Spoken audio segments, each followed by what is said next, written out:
Hello, filmmakers, and welcome to the Wedding Film School Show, a podcast dedicated to the craft, business, and personal aspect of running a wedding film brand. The Wedding Film School Show is hosted by myself, Jared Haskell, and my longtime business partner, Jason McCutcheon. If you're looking for free resources or to get your wedding film business off the ground, make sure to check out weddingfilm.school or check us out on Instagram for news, giveaways, and more.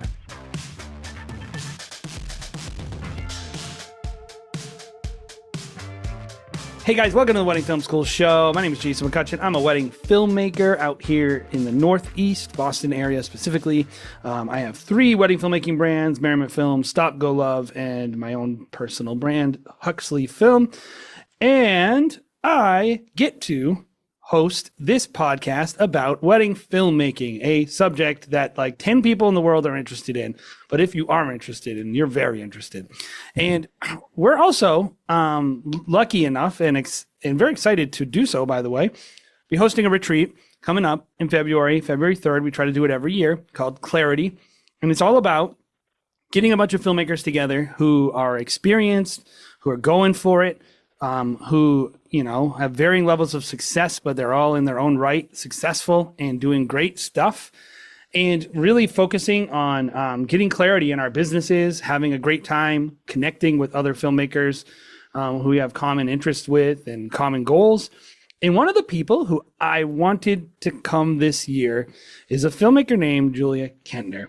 And I kind of have my eye on her for a while, just kind of noticing her popping up, kind of associated with especially a lot of up-and-coming wedding planners who were doing very well.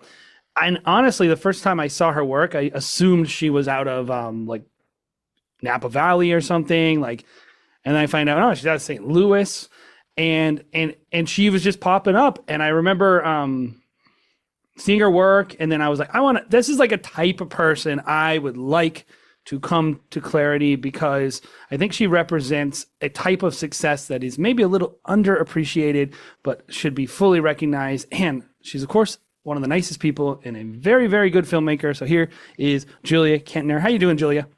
Hello. Thank you so much for having me.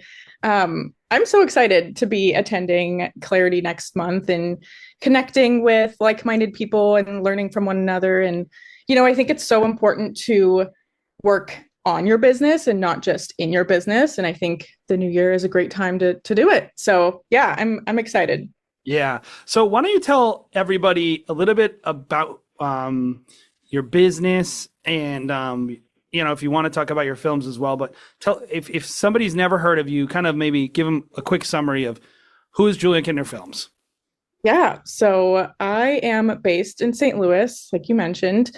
And I do serve the Midwest market as well as destination. At this point, I do mostly destination work, usually multi-day situations. And yeah, what do you know? What do you want to know more about? Well, so what I always like to know is kind of what inspires someone to get involved in wedding filmmaking, because it's such a it's just, when you think about all the choices you could make, it's one of the weirdest ones, and all of us have made it for some reason. So how did you get into wedding filmmaking? That's so funny. You know, I think you're so right. I don't think, you know, most of us sit here dreaming about becoming wedding filmmakers. And so this was very random for me. I actually, you know, studied psychology in school, have my master's degree in industrial organizational psychology, worked in human resources for a few years in a corporate environment.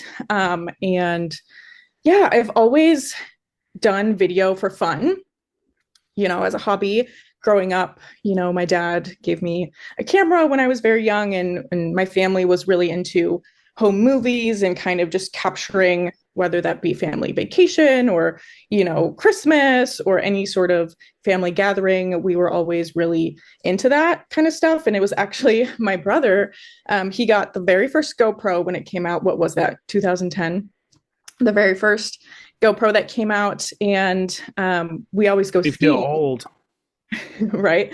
And so, you know, we would do these GoPro videos of us skiing, and like, you know, we were like planning out all these shots, like, okay, I'm going to go down here and get you coming down the mountain and then the sun flares, So I've just always been a creative person like that. But it was funny with, the GoPro, my brother was into taking all these videos. And I said to my brother, I was like, okay, we have all this footage. It's just sitting on a hard drive. We should do something with it. And so I actually ended up putting together a little compilation. So I got into editing, and then just that kind of. What was your music for your skiing montage? Oh my! Like Avicii, like very like EDM. So funny looking back on that. I was hoping you'd have like wailing guitar solos, but no, like EDM, like. It's so funny. It's so funny looking back on those. I'm like, oh my gosh. I have a whole pile of those VHS projects. What's funny about my filmmaking is when I first started in high school, just like that, doing stupid stuff, I was usually on camera. Oh, okay. Like, See, I made my brother be on camera. I was like, let's do like a cool, like, let's do this skit. Let's make this play. Let's do this funny thing. I'll be in the camera. I'll be like, I don't care. Just you shoot it. Like, whatever. I just want it to be this story that we're telling. And that in the editing, I was more on the editing side. Like, I'd be like, all right, you shot it the way, like, it's funny. I think about how I shoot and edit now. And I'm still the same way. I'm like, I don't care about shooting it. You can shoot it. Like, I just want it to be this way. That's funny. Because I'm the complete opposite. I like the shooting. I like the shooting too. It's fine. It's just not like my primary motive as a filmmaker. So you made these high school videos, you started editing sick EDM skiing compilations. Right. Then somebody saw one of those and said, shoot my wedding. Well, so it slowly progressed. Then, I was in college doing sorority videos. And this was, I was like, okay, guys, we're going to make this sorority video is going to be so much better than in the years past. We're going to incorporate audio. We're going to tell everybody's story on why you should join, all the things. And so it just slowly progressed and became more of a, I was incorporating audio, all that. And then, I worked my corporate job for a while. It was fine. It just wasn't really fulfilling. And then one of my friends got married. And so it was one of those situations where, hey, I've made all these videos in the past. I have a camera. How hard can it be? It's like one of the 3 ways anyone gets into the industry. Exactly. And I think so many of us have a similar story. And it was so much fun. And then I had another friend getting married, and I was like, okay, great. I'm not very happy in my job, but it's fine. It pays the bills. This can be my side thing. I'm a creative person. I can just do this on the side. And then I quickly realized, because I think unless you've been married or have, looked into the wedding industry, you don't really realize that it can be a career and that you can be successful and make a living doing wedding videos, right?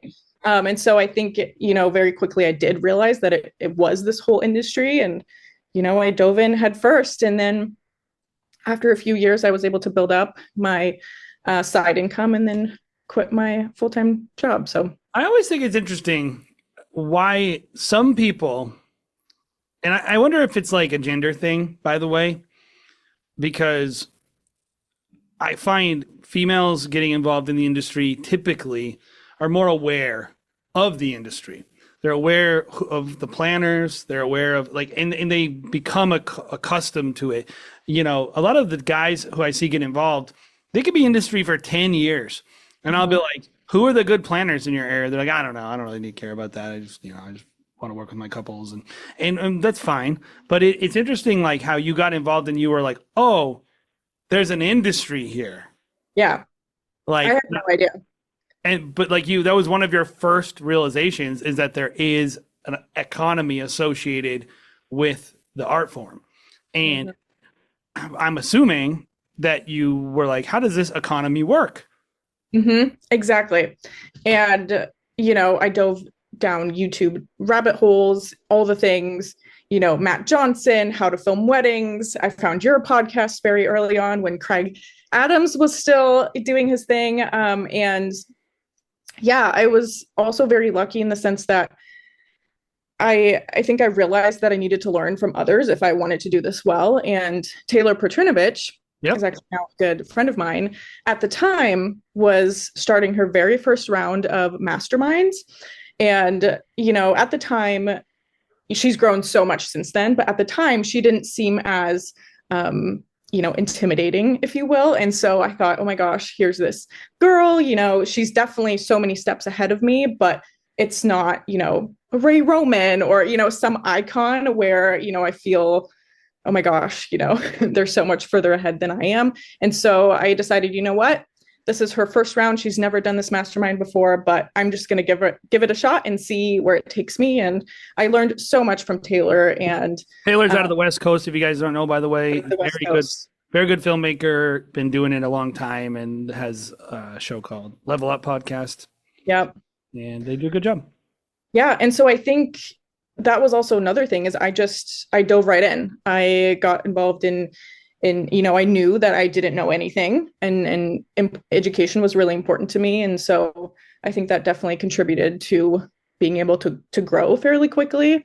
And yeah, I loved it. So,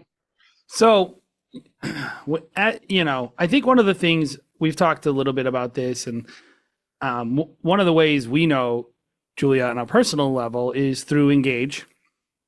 I was going to ask that. How did you first hear of me, or how did we first? I don't even know. I've known of you. I think I just saw your comments, and anytime I see someone's comments, I assess, is that a thoughtful person or not?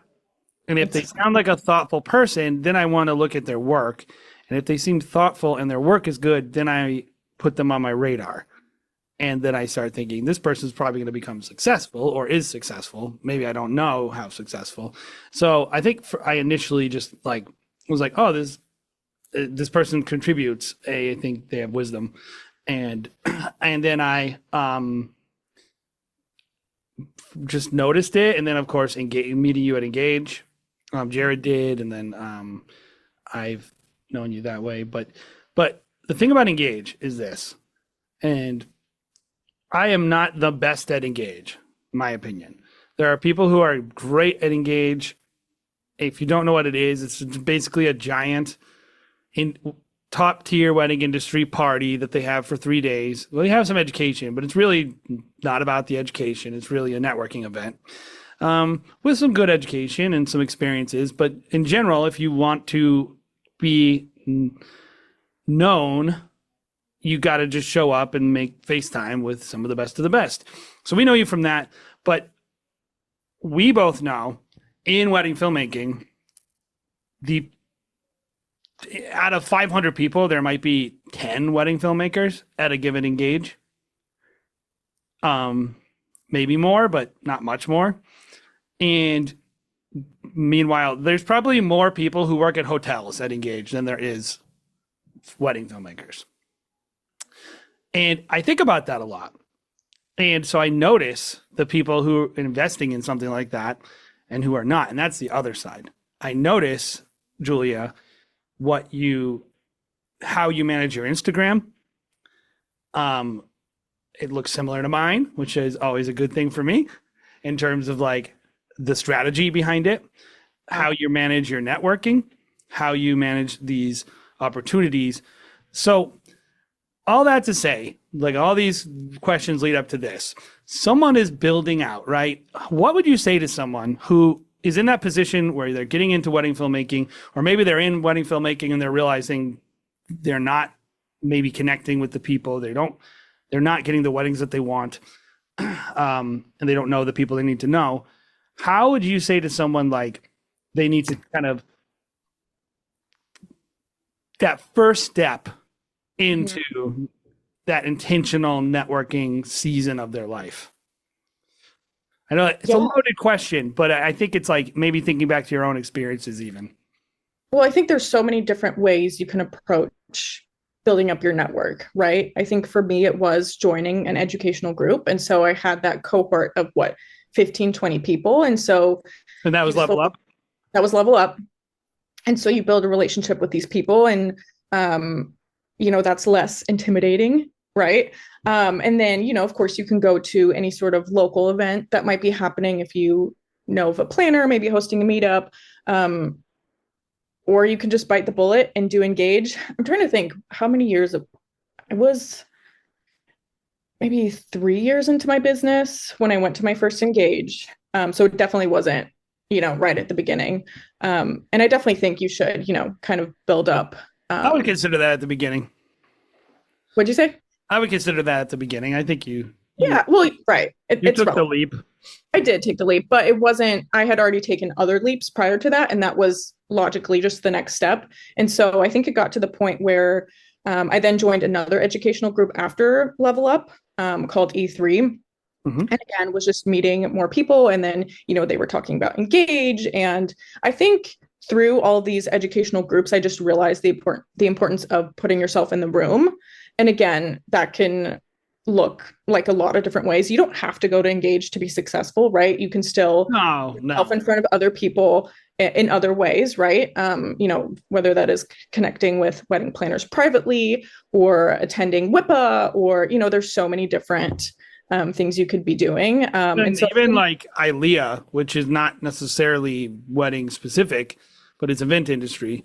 It's like, I think kind of what you're hitting on is really, really accurate, which is, well, and I think what it boils, right, don't do nothing. And I think what it boils down to is take advantage of the opportunities that are given to you, right? So if you know of a planner hosting some sort of meetup, say yes. Maybe that's really scary, but sometimes you just have to take that leap. Or if you hear of, or say you are in an educational group and they're hosting meetups and, maybe you're a little bit introverted or you don't know anybody, just say yes and start going to these things and kind of pay attention to the opportunities that you do have and just kind of go for it. So you brought up something begs a question. Okay. But also, I think if you think about it, you might even have an answer. When you kind of spelled out, this is like the advice I think we all kind of give, which is we'll do something, go network, go find something to do. And most likely do it more than you think you have to, by the way. It's not like in branding, we would always say in marketing and sales, because that's my background, we'd say you need 10 exposures with a brand before you make a purchase. Exactly. It's the same in the wedding industry. Like if you go to Engage and you want, I don't know, Josh from Birch to refer you for some reason, that's your goal. He's not going to see you one time and go like, oh, what's your name? Oh, my name's Julia. What do you do? Filmmaker? Hold on. Let me take out my phone. Wow, you are good. No. I'm going to hire you. Like they want to see like, it's way you have to like actually be in the room enough that they can trust you, and I think that's the same with any networking. Any networking you go to, the person needs to trust you. The problem I see is this: when I talk to people, like I say this all the time on the podcast, and I'm going to always say it to everyone because it's so critical, but it's also so simple, but it seems impossible. Which is, you want to level up? Who are the top photographers in your market? Who are the top planners in your market? What are the top venues in your market? Right. And what I find is just like networking, they don't know how to know. It's not that they don't even know where to start. They don't know, like you just mentioned WIPA. They wouldn't even know how to find WIPA or that there is a WIPA. How did you kind of tackle your immersion into the industry? Like, how did you learn about all these things? It's hard for me to remember too, by the way. So, but I think it is like, that probably is the critical question for most people is like, well, if I knew what to do, I would go, but I feel like I can't find out. Yeah. I mean, it takes a while, right? You don't just wake up one day and then you know everything, right? So it's a slow build and you have to be patient. I really think being involved in educational groups was really helpful and introduced, on a national level, here are some of the top planners. We would have discussions on, who inspires us, whose work are we following, and just kind of putting yourselves in a group with other people who are kind of having those discussions. And I mean, I feel like that's really it is right. The best way to do it. It takes time. Even the first time you go to Engage, you might not realize that you're sitting next to Marcy Bloom, right? Yeah. You might just not know. But then, and not only that, I think you mentioned two things a lot that I think are really critical, which is intimidation and lack of initiative. And if you get over yourself and you actually put yourself in the room with anyone, Right. And also, I think this is a critical point. We're talking about this like networking stuff, but Right. how important is it to not just view it as transactional too when you're doing this networking? Like how do you avoid that?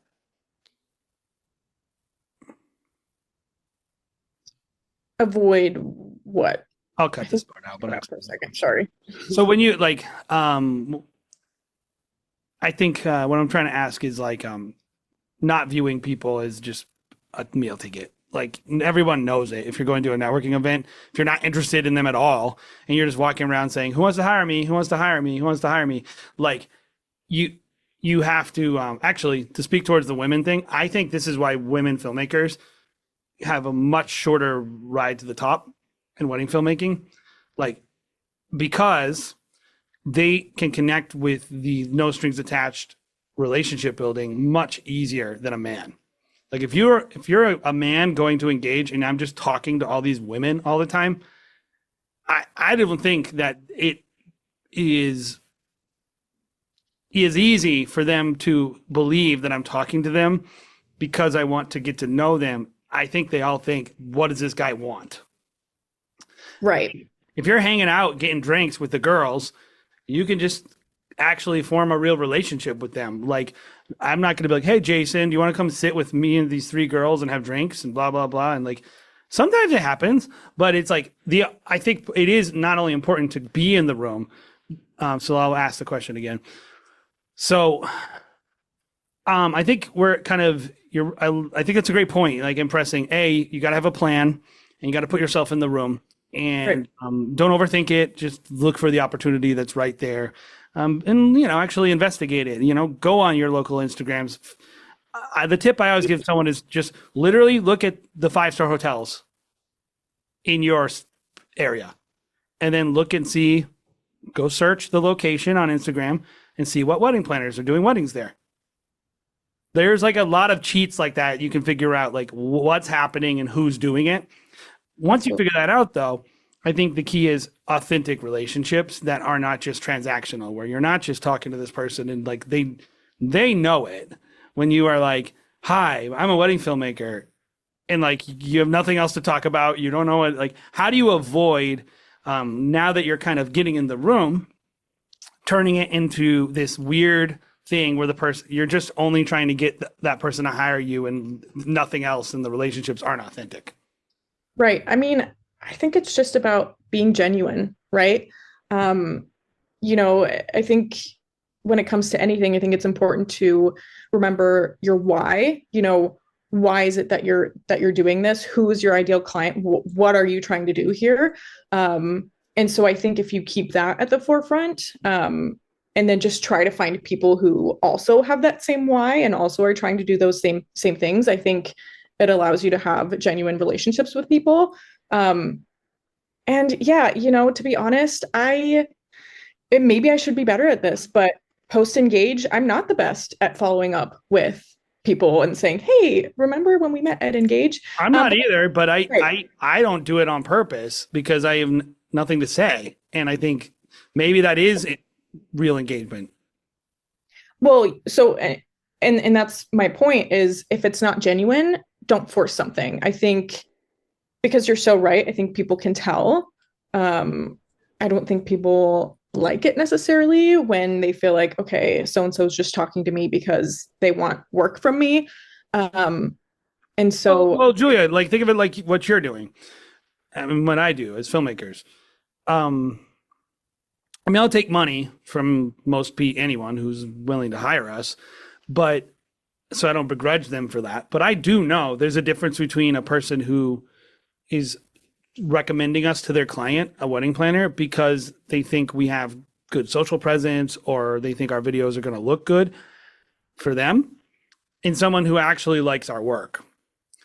And, it is what it is. You take what you can get. But I always think like, this is such a small thing. But if you're going to anything, WIPA, Engage, do yourself and the people there the courtesy to figure out who they are and actually know what they do.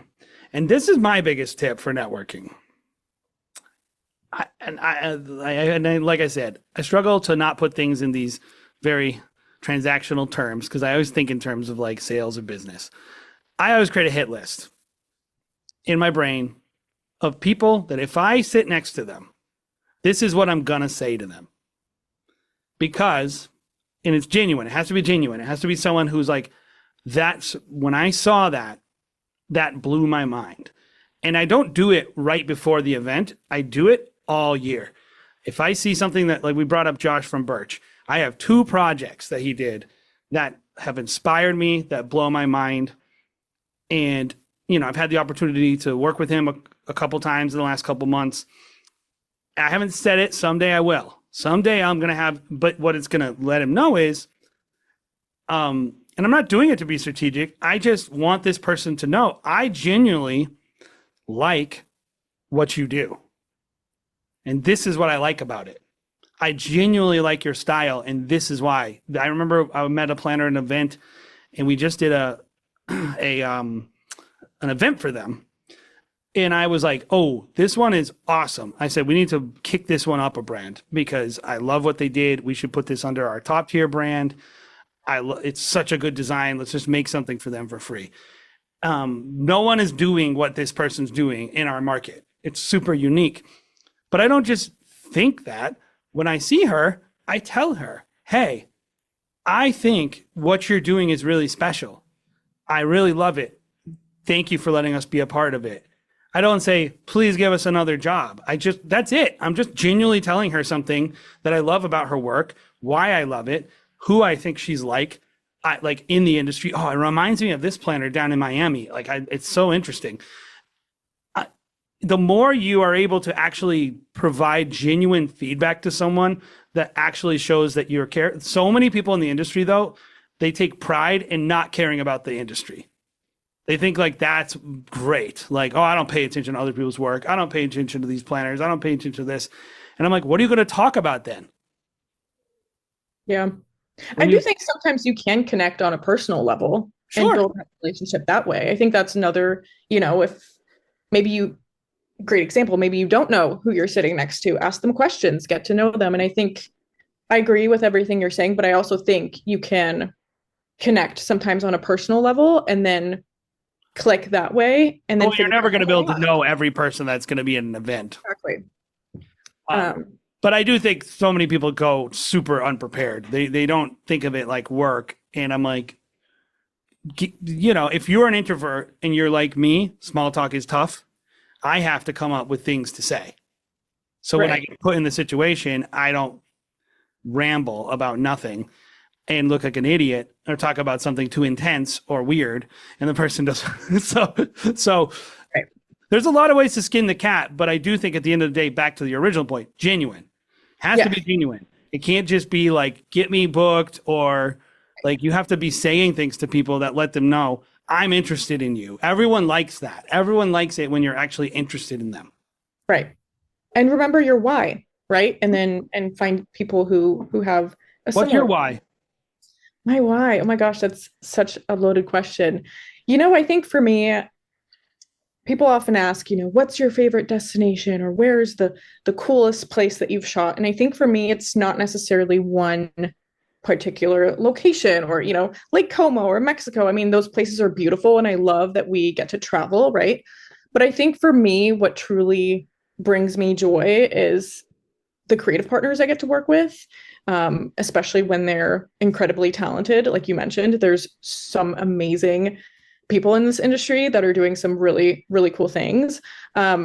And so being able to help capture that, to be honest with you, doing video myself, being able to be a team player, being able to give them social media content, and serving, yes, our clients, but serving our creative partners, honestly gives me a lot of joy. And so I think that is my why, is being able to help our clients, but also our creative partners, and being able to capture what they've been working on for a year plus, right?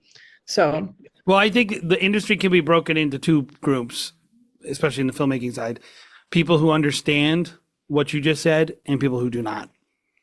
If you view your creative partners, and by the way, I'm not saying you don't have some frustrations with how the industry works or maybe a certain person, like you can advocate for yourself. You don't need to be a doormat, whatever.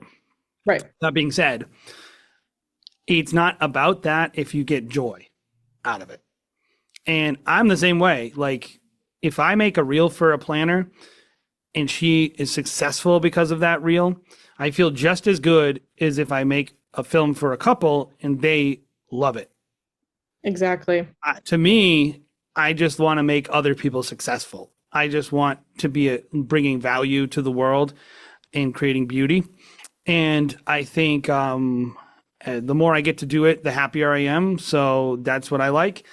And I think you don't have to overcomplicate it, but I think that's a really, it's a very clear mission statement that you just kind of laid out, which is like you want to add value. And I think you do. So we're going to be doing a couple things at Clarity. Julia's going to be there. She's going to be sharing a little bit more about some of her strategies to connecting with great partners and adding value. And I think just being clear with the value that she adds, you know, and where her part is to play. So I'm excited about that. And if that's something that you want to hear, then I would say head over to clarity-retreat.com. We have day rate tickets as well as our overnight tickets. The overnight tickets are kind of limited, so I would say grab those soon. But we have a good amount of the day tickets. So head over there. Starts at $9.99 for 2 days. New York City at the Beekman, February 3rd. We got a little cocktail party, and then we have the sessions on the 4th and the 5th. And it's going to be 3 males hanging out with wedding filmmakers in New York City at a 5-star hotel. Just talking about what we love and what inspires us. Honestly, the program's not the thing. We do about 4 hours of programming, and the rest is eating and talking. And of course, there's a coaching session. So if you would like Julia to give you a coaching session, you're hearing something like this. When you sign up for the retreat, you'll be given an opportunity to sign up for one-on-one coaching. Those spots are also limited, so I encourage you to do that. And we're just excited. We got some really great partners as well from Second Society, lensrental.com, just a bunch of people. And so it's going to be awesome. But Julia, thank you so much for being on the show. Thank you so much for being open and honest. And anything you want to leave people with? No, I mean, I'm really excited. Thank you for having me. I hope I see some of you at Clarity, and I'm looking forward to chatting with you all. And of course, she uses that Peloton bike every day. No, I should. My wife does it. So, but she's like, I love it. I love it. Can I? And I'm like, well, you don't really use it. Can we get rid of it? No, I promise I'm going to use it. I should use it more than I do. Me too. We could have a whole other talk about physical fitness in this industry. That'll be another episode. So, if you like this podcast, like, subscribe, do all the podcast stuff. If you're watching on YouTube, then also that stuff. But we're just excited to be making wedding filmmaking education for people and just talking about things that are interesting to us, that we're passionate about. And so we hope you enjoy it, and we hope you get something out of it. Stay tuned. We got more episodes coming at the Wedding Film School Show.